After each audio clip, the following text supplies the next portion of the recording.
Hi, I'm Barbara Mahler, and I'm teaching in Denmark this week at the School for Modern Dance, and have been a faculty member, a guest faculty member on and off since 1993.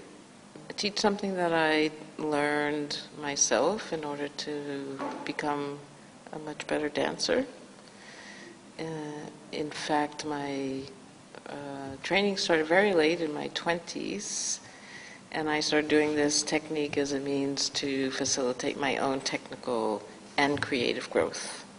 And it's based on something called Klein technique, and is now moved on into Mahler Klein. The technique is based on creative studies and rehabilitation by a woman named Susan Klein, who studied with a woman named Irmgard Bartenieff, and has been passed along since the 70s through students and teaching experientially rather than book knowledge as a means of helping dancers increase their facility, their technical facility, to be more creative as choreographers, as dancers, as people, and is meant to embody their entire selves in their moving.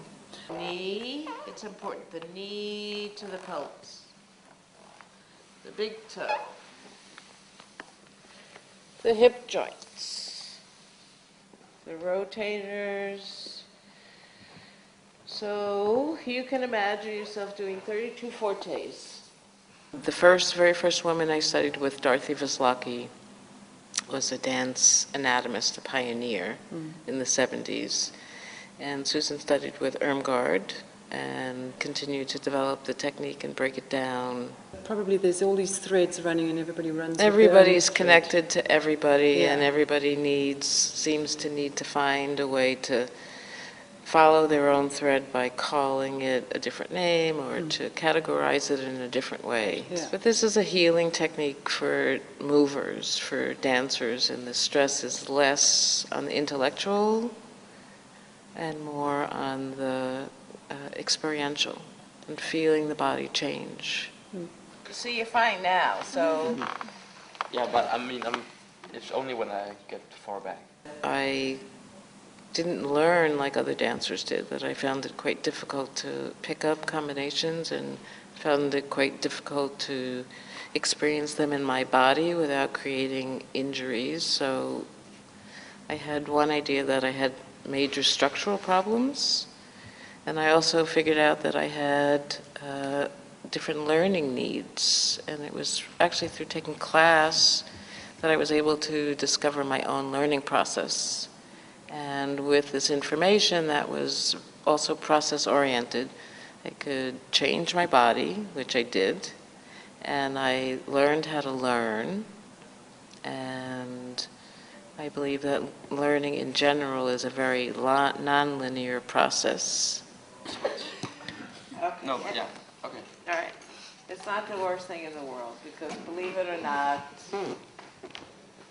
it's going to happen. It's never going to be perfect. You're always going to be balancing. Exactly. That's all it is. Anything else? And everybody has their own process, and unfortunately dance training is geared towards picking it up, getting it, spitting it out. And there isn't enough emphasis on how one experiences and learns about themselves. When you're like hungover and you plie, so I like think about going from the hamstrings. There's a fine limit in that my thighs still like go a bit up. At some point or other, they'll just stop going up, but until they do, just be aware and let them go when you can. It's been integrated into my body and in my choreography, in my movement aesthetic, and my point of view. It has just become part of what I do, how I express myself. And in Chinese medicine, that this work draws upon, there's also the body, the mind, and the spirit are all an integral part of each other, and everybody's an individual.